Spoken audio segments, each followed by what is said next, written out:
Hello students, welcome back.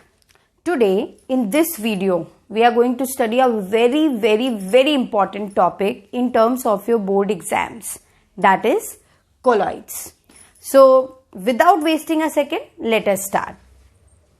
See, in 1861 a scientist named as Thomas Graham, he was doing some experiments and he observed that there are certain solutes like gelatin, starch, etc. which cannot pass through parchment membrane or parchment membrane, that is animal or vegetable membrane. Fine. But there were certain other solutes like sodium chloride, sugar, urea, etc. They could easily pass through this animal or vegetable membrane, which is parchment membrane. So he studied them properly, fine, and then this scientist, that is Thomas Graham, he only gave such substances the name as colloids, okay, like gelatin, starch, which could not pass through parchment membrane, the name was given to be colloids. Whereas these substances which could easily pass through the parchment membrane, they were given the name as crystalloids.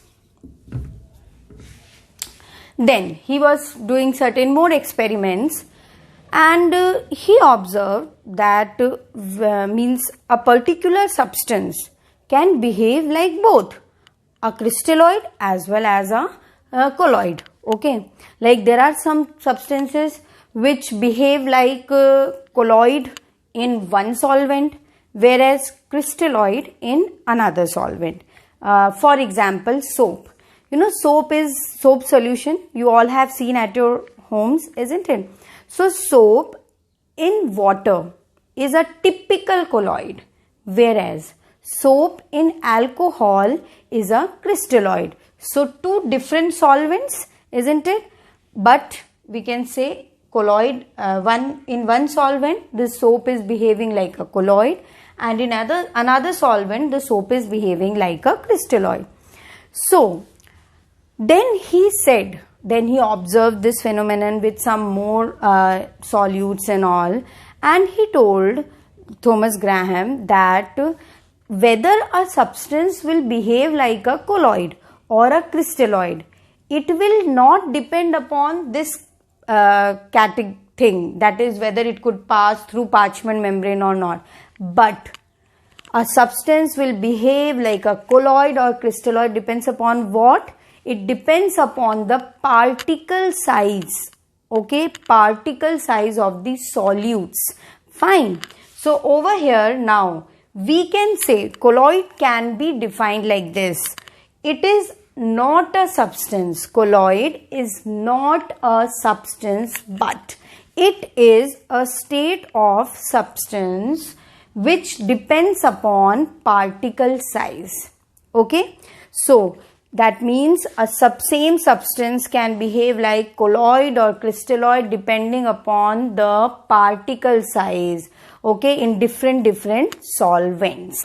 Now based on the particle size, there are three types of solution. Fine. True solution, colloidal solution and suspension. Now the particle size of true solution is less than 1 nanometer. The particle size of suspension is more than 1000 nanometer. And the particle size of colloidal is intermediate, that is between 1 to 1000 nanometer. Fine. We can see few examples, like for true solution you can take example like salt in water, sugar in water, okay, sugar solution, salt solution, that is. For colloidal solution the examples are soap solution, the very common one, milk is a colloid, okay. Then the suspension, the example are sand in water, dirt in water, etc. Now you might have observed that when you mix salt in water, you cannot differentiate. Once the solution is made, by looking through it, you cannot differentiate salt and water particles. That is why it is called as a homogeneous mixture or a homogeneous solution. Okay, so true solutions are homogeneous in nature.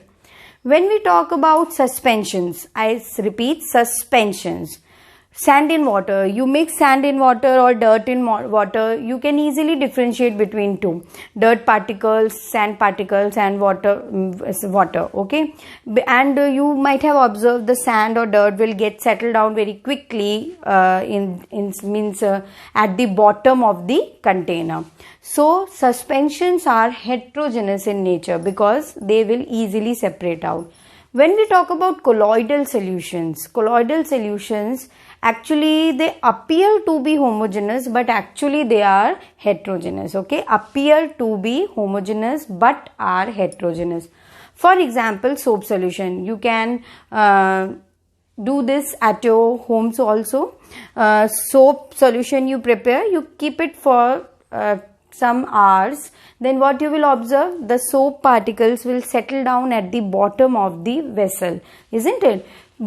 So it shows that colloidal solutions are what? Heterogeneous. But when you are mixing, then obviously for some time they will appear homogeneous, but after a particular time they settle down, the particles of solute will settle down, so they become heterogeneous. Fine. So colloidal solutions also we can say they are heterogeneous in nature.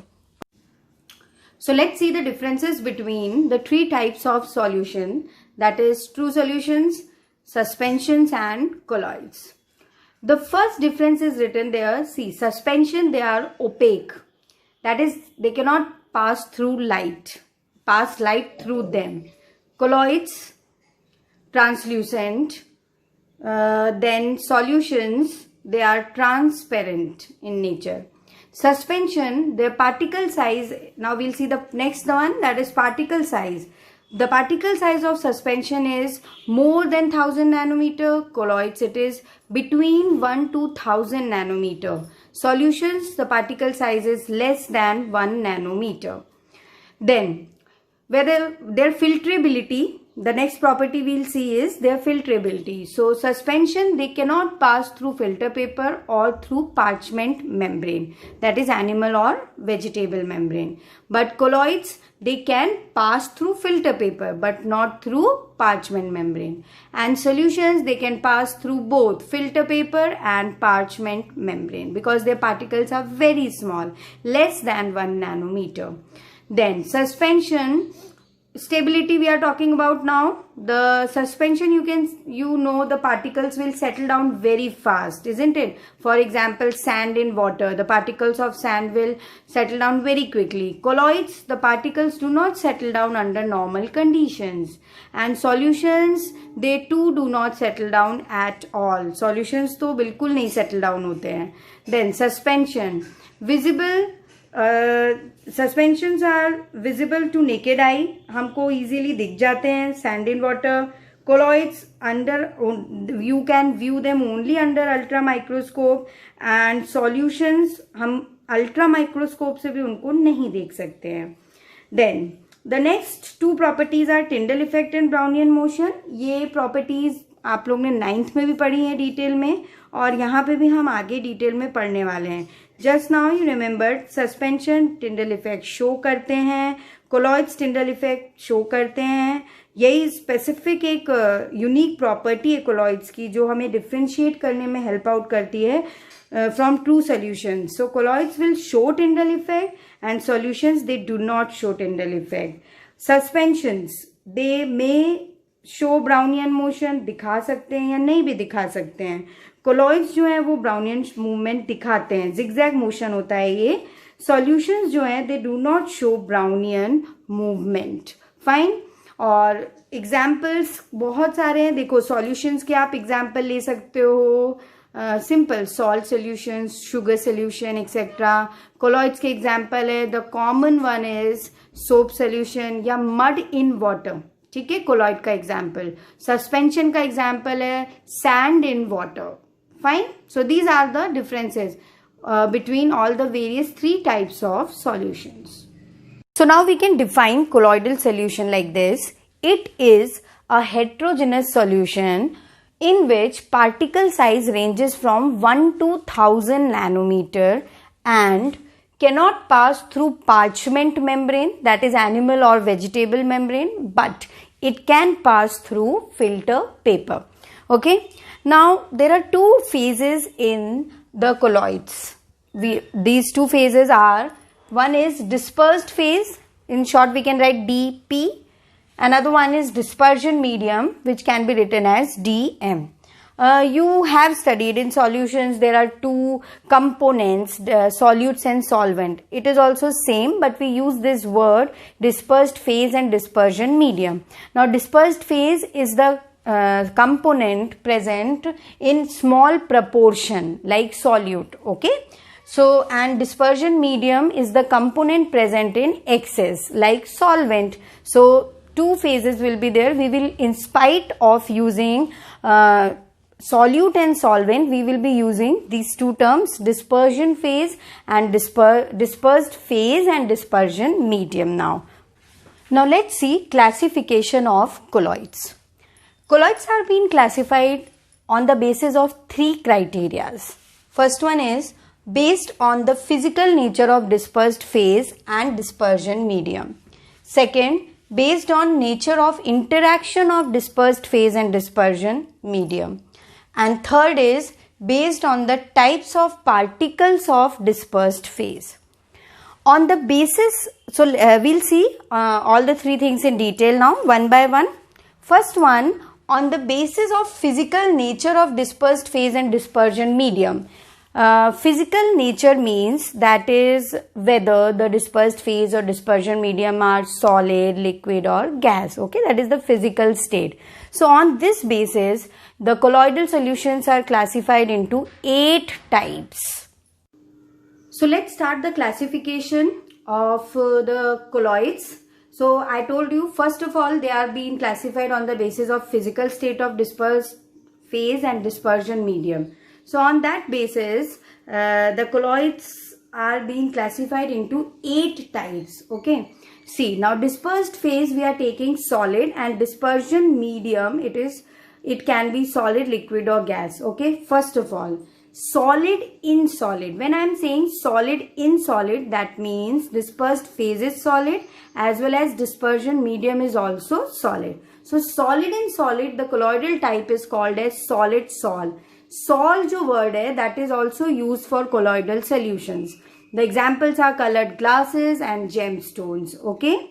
Then Then next is liquid in solid. Liquid in solid is called as gel. जब dispersion medium solid है और dispersed phase liquid है तो उसे हम gel बोलते हैं, cheese, jellies etc.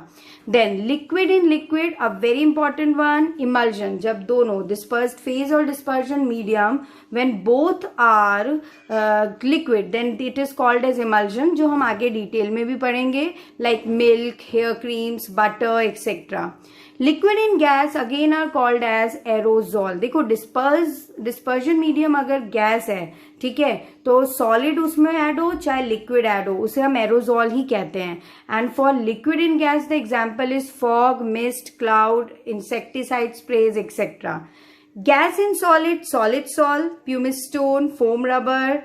Gas in liquid, it is foam. Okay, and the examples are froth, whipped cream, soap, soap lather etc. You can see in examples जो हमारे आसपास इतनी सारी चीजें हैं वो सब किसके examples हैं? They all are the examples of colloids. So colloids are very important in our day-to-day life और हम बहुत सारे colloids अपने आसपास use भी कर रहे होते हैं. Now keep one thing in mind, that when the dispersed phase and dispersion medium both are gases, then that becomes a homogeneous mixture, homogeneous solution, and therefore it is not included in the classification based on physical types. Okay. Now depending upon the type of dispersion medium, some general names are being given to the colloidal solution, like if dispersion medium is water, it's hydrozole or aquazole. If alcohol, it's alcohol. If dispersion medium is benzene, then benzozole. If it is air, then aerosols. Now, Now we'll move on to the second one, that is based on the nature of interaction of dispersed phase and dispersion medium. On the basis of nature of interaction, there are two types, lyophilic and lyophobic colloids. So let us study now the different types of colloids on the basis of nature of interaction between dispersed phase and dispersion medium. Okay. Lyophilic or lyophobic colloids we are going to study on the basis of the properties. ठीक है, हम इनकी properties को compare करेंगे और differentiate करके we'll study them in detail. So the first property is particle interaction. Okay, before I start this property, one more thing you understand. Lyo means liquid, philic means loving. Okay, तो lyophilic का मतलब क्या होता है? लायो means liquid और philic means loving, मतलब ये लिक्विड लविंग होते हैं जो भी ये लायोफिलिक सॉल्यूशंस होते हैं. देन लायोफोबिक, इट इज लायो means again liquid, phobic means hating. Okay, now let us see this first property, particle interaction. अब कौन से पार्टिकल इंटरेक्शन की हम बात कर रहे हैं यहाँ पे? Particle interaction means the interaction between dispersed phase and the dispersion medium. ठीक है, आप precisely बोल सकते हो solute और solvent. Solution के अंदर यही दो components होते हैं. So over here, जैसा कि यहाँ पे लिखा है liquid loving, lyophilic जो होते हैं liquid loving होते हैं. So they will have great affinity towards the dispersed phase. Okay. मतलब इस केस में लायोफिलिक में क्या होता है? ग्रेट एफिनिटी होती है किसके बीच में? Dispersed phase DP and DM. Okay, that's what it is, the word indicates. ठीक है, लिक्विड लविंग, इनके बीच में बहुत ज्यादा एफिनिटी होती है. एफिनिटी का मतलब क्या होता है? अट्रैक्शन होता है, वो इजीली मिक्सअप हो जाते हैं. ऑन द कॉन्ट्रेरी, जब हम लायोफोबिक की बात करते हैं तो लायोफोबिक क्या होते हैं? जैसा हमने ऊपर लिखा, liquid hating. That means they do not have good affinity.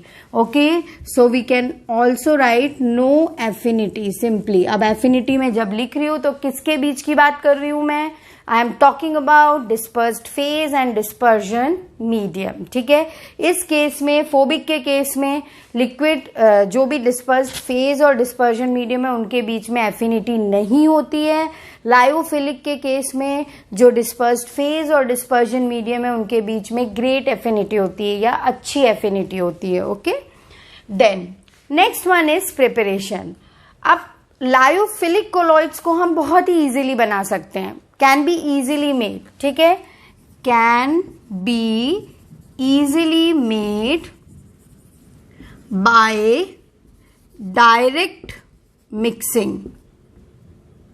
Okay, आप सिंपली जो भी डिस्पर्स्ड फेज है यानी कि सॉल्यूट है उसको आप डिस्पर्जन मीडियम में सिंपली मिक्स करोगे और शेक करोगे तो आपका लायोफिलिक कोलॉइड तैयार हो जाएगा. क्योंकि हमने जैसा बोला है ऑलरेडी कि ये लिक्विड क्या होते हैं? लविंग होते हैं, इनके बीच में एफिनिटी होती है इनके पार्टिकल्स के बीच में. वहीं पे अगर हम लायोफोबिक की बात करें तो lyophobic colloids can not be easily made. ठीक है, और हम ऐसा लिख सकते हैं, they can be made by some special methods. ठीक है, आप डायरेक्टली डिस्पर्स्ड फेज या डिस्पर्जन मीडियम को मिक्स करोगे तो लायोफोबिक कोलॉइड को नहीं बना सकते हो. हम लायोफोबिक कोलॉइड को तभी बना सकते हैं जब हम कुछ स्पेशल मेथड्स यूज करें, और ये स्पेशल मेथड्स क्या होते हैं वो हम आगे पढ़ने वाले हैं डिटेल में. Okay, now the third property is reversibility. So lyophilic colloids are reversible in nature. Reversible in nature. Okay. अब reversible in nature का मतलब है, देखो किसी भी तरीके से अगर आपने इनको प्रेसिपिटेट कर दिया, ठीक है, कोएगुलेट करवा दिया. आई होप प्रेसिपिटेट कोएगुलेट का मतलब पता है. ठीक है, एग्रीगेशन ऑफ मॉलिक्यूल्स. सो आपने किसी भी तरीके से कुछ इलेक्ट्रोलाइट वगैरह ऐड करके अगर लायोफिलिक कोलॉइड्स को प्रेसिपिटेट करा दिया तो ये दोबारा से आसानी से बनाए जा सकते हैं. फाइन. आप उस प्रेसिपिटेट को डिस्पर्जन मीडियम में सिंपली मिक्स करो and your lyophilic colloid will be ready. Okay, इसीलिए हमने क्या बोला, इसको रिवर्सिबल होते हैं, मतलब प्रेसिपिटेट हो जाएंगे, उसके बाद फिर से बहुत ही आसानी से ये बनाए जा सकते हैं। वहीं पे अगर हम लायोफोबिक की बात करें, so they are irreversible in nature. Irreversible in nature हम इसलिए बोल रहे हैं बिकॉज अगर आपने कोई इलेक्ट्रोलाइट या कुछ इलेक्ट्रोलाइट्स वगैरह ऐड करके इनको प्रेसिपिटेट कर दिया लायोफोबिक कोलॉइड को, तो आप इनको वापस से नहीं बना सकते हो। ठीक है, सिंपली आपने डिस्पर्जन मीडियम ऐड किया और अगर आप चाहो कि हम डिस्पर्जन मीडियम के साथ शेक करके दोबारा बना दें, so no, it's not possible at all. Clear? Fine. Next property, it's hydration. Hydration means वो वाटर के साथ कितना इजीली सॉल्वेट हो जाते हैं। So lyophilic colloids are extensively hydrated. Extensively hydrated. अब ये जो प्रॉपर्टी है उसका भी सीधा रिलेशन हम यहां से देख सकते हैं। दे आर लायोफिलिक, मतलब लिक्विड के साथ वो अच्छे से मिल रहे हैं बहुत ही आसानी से, सो इसलिए वो एक्सटेंसिवली हाइड्रेट हो जाते हैं। ठीक है, मिक्स हो जाते हैं। Whereas when we am talking about lyophobic, तो lyophobic colloids जो हैं they are we can say appreciably hydrated. Appreciably hydrated, ठीक है, बहुत अच्छे से हाइड्रेट नहीं होते हैं, एक लिमिट में ही हाइड्रेटेड रहते हैं ये। Okay, then stability. Stability over here they are stable solution. Stable इसलिए होते हैं, अगेन रिवर्सिबल है, इनकी एफिनिटी होती है। भाई डिस्पर्स्ड फेज और डिस्पर्जन मीडियम के बीच में जब एफिनिटी है तो ऑब्वियस ही बात है ना कि वो स्टेबल होंगे, आप उनको इजीली प्रेसिपिटेट नहीं कर सकते, बहुत ही आसानी से वो कोएगुलेट या प्रेसिपिटेट भी नहीं होते हैं। ठीक है, वो कोलॉइडल सोल्यूशन मीन्स प्रॉपरली आपको मिलेगा, काफी टाइम के लिए सेटल डाउन नहीं होगा, स्टेबल होगा। But lyophobic colloids are unstable.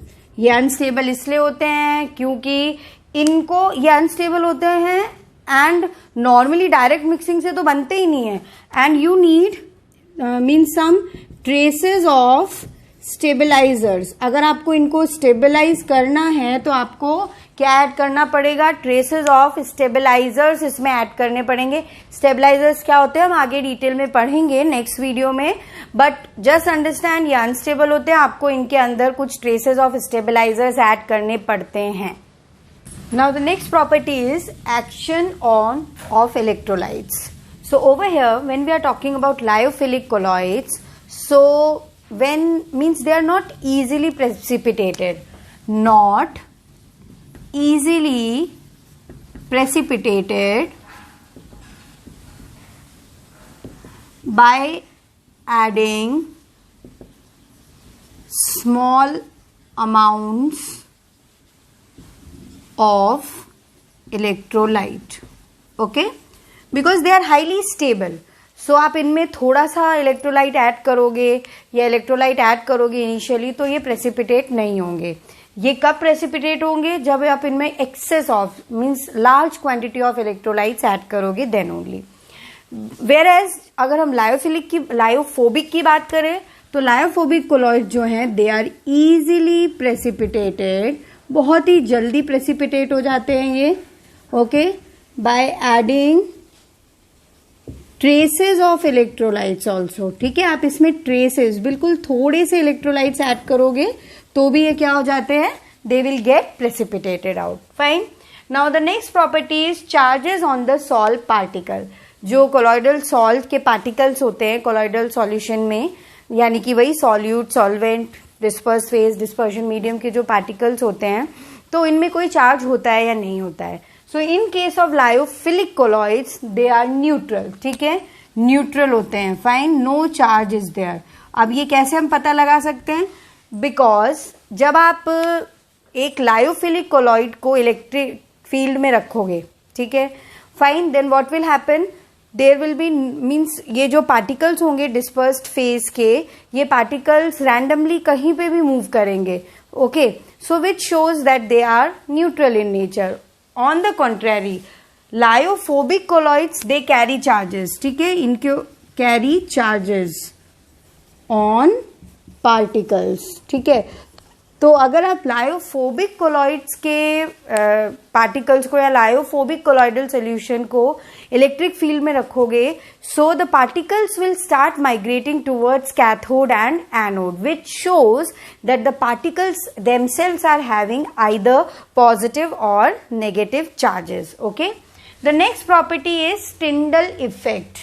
Tyndall effect, lyophilic colloids they do not show Tyndall effect. ये Tyndall effect नहीं दिखाते हैं। लायोफोबिक कोलॉइड्स जो हैं दे शो टिंडल इफेक्ट, ठीक है, ये टिंडल इफेक्ट शो करते हैं। Okay, then let us see the examples of both. Lyophilic colloids के हम कुछ एग्जांपल्स देख सकते हैं, like gum, gelatin, protein etcetera, ठीक है। आप इनको एक सूटेबल डिस्पर्जन मीडियम में या सॉल्वेंट में मिक्स करोगे, सुटेबल सॉल्वेंट से मिक्स करोगे, so you will obtain a particular lyophilic colloidal solution. Whereas lyophobic के examples some hydroxides, metal hydroxides और metal sulphides etcetera. Okay, metal hydroxides, sulphides etcetera, ठीक है। इनके जो भी सॉल्व होते हैं मेटल सल्फाइड हाइड्रोक्साइड के सूटेबल सॉल्वेंट में, वो सब लायोफोबिक होते हैं नेचर में। So I hope you are clear, ठीक है, इन सभी डिफरेंसेस के लायोफिलिक और लायोफोबिक। 2 पॉइंट्स याद रखना, liquid loving, liquid hating and the properties on the basis of that. Now we have compared both of them, philic, lyophilic and phobic. Now see if specifically dispersion medium अगर water है, ठीक है, इस case में अगर dispersion medium, जैसे यहाँ पे लायो मतलब लिक्विड, कोई भी लिक्विड हो सकता है एज अ सॉल्वेंट, लेकिन अगर डिस्पर्जन मीडियम आपका वाटर है, so we use this term specifically which is hydrophilic. Hydrophilic यानी कि वाटर लविंग, हाइड्रोफोबिक यानी कि वाटर हीटिंग, ठीक है। अगर if dispersion medium is water, okay, then we use specifically the terms hydrophilic and hydrophobic। और ये जो 2 टर्म्स है लायोफिलिक और लायोफोबिक, ये जनरल टर्म्स हैं, ठीक है, मतलब डिस्पर्जन मीडियम कुछ भी हो सकता है। ओके, वाटर है तो हाइड्रोफोबिक, हाइड्रोफिलिक, उसके अलावा कुछ भी है तो you can use this general terms lyophilic, lyophobic. Okay, so here we come to the end of the differences on the basis of nature of interaction between dispersed phase and dispersion medium. Okay, now we'll move on to the third type. So now on the basis of types of particles of dispersed phase, that is the solute. Okay, there are 3 types of colloidal solution: multimolecular colloidal solution, macromolecular colloidal solution and associated colloids. Fine. So let us see all 3 of them in detail. Okay, again हम इनको compare करके study करेंगे so that आपको याद करना बहुत ही आसान हो जाए। So first of all it is multimolecular colloid, ठीक है, जैसे कि by the name only you might be getting some idea, multimolecular, multi मतलब बहुत सारे molecules। ओके, तो कोलॉइडल रेंज, कोलॉइडल सोल्यूशन में पार्टिकल साइज का रेंज क्या होता है? It is 1 to 1000 nanometre, isn't it? ये रेंज होता है। तो अभी क्या है कि जो पार्टिकल्स जिनका साइज लेस देन 1 नैनोमीटर होता है, तो वो पार्टिकल्स एग्रीगेट हो जाते हैं, ठीक है। Those particles which are having the size less than 1 nanometre, वो पार्टिकल्स ऐसे आपस में आके जुड़ जाते हैं, एग्रीगेट हो जाते हैं, and then they form particles of the colloidal range. Fine. So they consist of aggregates of atoms और मॉलिक्यूल्स। एग्रीगेट मतलब जुड़ जाना, having diameter less than 1 nanometer. Fine. When we talk about macromolecular colloids, macro मतलब large, ठीक है, जिन particles का size more than 1000 nanometre होता है, वो पार्टिकल्स टूट के डिसइंटीग्रेट होके कोलॉइडल रेंज के पार्टिकल्स बना देते हैं, ठीक है। that is between 1 to 1000 nanometer. Therefore such colloidal salts are called as the macromolecular colloids. Okay, so they consist of large size molecule, जैसे polymers होते हैं ना, रबर, नायलॉन्स, प्रोटीन, स्टार्च, ये सब पॉलीमर्स है बड़े, जिनका मॉलिक्यूलर मास बहुत ज़्यादा होता है, बड़े मॉलिक्यूल्स हैं, इनका साइज 1000 नैनोमीटर से बहुत ज़्यादा, 1000 नैनोमीटर से ज़्यादा होता है इनका पार्टिकल साइज. तो ये जब टूट के कोलॉइडल रेंज के पार्टिकल्स बनाते हैं, then they are known as the macromolecular colloids. Third one is associated.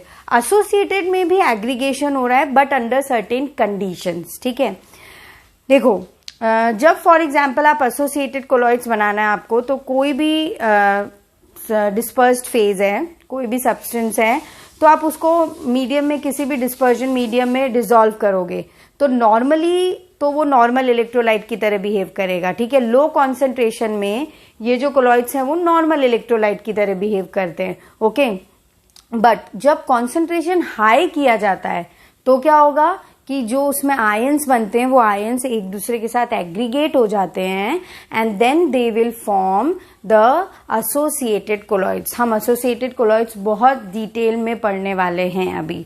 Okay, again just briefly एक बार समझ लो. They consist of aggregation of large number of ions. ठीक है, आयंस जो होते हैं, बहुत सारे आयंस जब एग्रीगेट हो जाते हैं, विच बिहेव लाइक कोलॉइडल साइज, जब एग्रीगेट हो जाएंगे तो वो कोलॉइडल रेंज के पार्टिकल्स बना देंगे. ठीक है, so they behave like colloidal size particles at higher concentration, then they are known as associated. Associated मतलब एक दूसरे के साथ एसोसिएट होना, मिल जाना. Fine. Now normal low concentration में ये नॉर्मल इलेक्ट्रोलाइट की तरह बिहेव करते हैं, हायर कॉन्सेंट्रेशन में कैसे बिहेव करते हैं, कोलॉइडल पार्टिकल्स की तरह. इनमें आयंस एग्रीगेट होते हैं. ओके, हम इसके एग्जांपल्स अभी डिटेल में देखते हैं. नाउ मल्टी मॉलिक्यूलर कोलॉइड्स के जो एटम्स या मॉलिक्यूल्स हैं, they are held together by weak van der Waals forces. Weak जो फोर्सेस होते हैं उनके साथ वो हेल्ड होते हैं. एंड मैक्रोमोलिक्यूल कोलॉइड्स ये बहुत फ्लेक्सिबल होते हैं, मतलब कोई भी शेप ले सकते हैं, they can take any shape. Associated colloids की जो important property, very very important property it is, इसको ध्यान रखना, they behave as normal electrolytes at low concentration. कम कॉन्सेंट्रेशन होगा तो नॉर्मल इलेक्ट्रोलाइट की तरह बिहेव करेंगे. ओके, जैसे कि I will give you one example. जैसे सोप सोल्यूशन होता है, अगर आपने सोप जो है as a soap is use as a solute. ठीक है, वो कम अमाउंट में आपने लिया है वाटर में एज अ डिस्पर्जन मीडियम, कम अमाउंट में सोप को डिस्पर्जन मीडियम के अंदर मिक्स किया है तो वो नॉर्मल इलेक्ट्रोलाइट की तरह बिहेव करता है. बट वही अगर आप सोप का हाई कॉन्सेंट्रेशन लेते हो तो वो कैसे बिहेव करेगा, it behaves like a colloidal sol. Okay, so they behave as normal electrolytes at low concentration and colloidal sol at high concentration. extremely important, इसलिए मैं इसको अंडरलाइन कर रही हूँ, इस पॉइंट को बहुत ज्यादा ध्यान में रखना. देन मल्टी मॉलिक्यूलर कोलॉइड्स के जो पार्टिकल्स होते हैं उनका बिहेवियर कैसा होता है, नेचर कैसा होता है, लायोफोबिक. अभी हमने पढ़ा था, they are liquid hating. Okay, lyophobic होते हैं ये ज्यादा. ओके, मतलब मिक्स नहीं होते हैं डिस्पर्जन मीडियम से इजीली.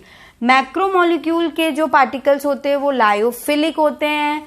एसोसिएटेड कोलॉइड्स के जो पार्टिकल्स या मॉलिक्यूल्स होते हैं उनमें दोनों ग्रुप्स होते हैं, लायोफोबिक भी होता है, लायोफिलिक भी होता है. ओके, अब इसके एग्जाम्पल्स हम देख लेते हैं. मल्टी मॉलिक्यूल के एग्जाम्पल्स हैं गोल्ड सॉल, सल्फर सॉल. देखो ये सॉल वर्ड का मतलब क्या है, कोलॉइडल सोल्यूशन. ओके, जब हम कोलॉइडल सोल्यूशन के लिए सॉल भी वर्ड यूज कर सकते हैं.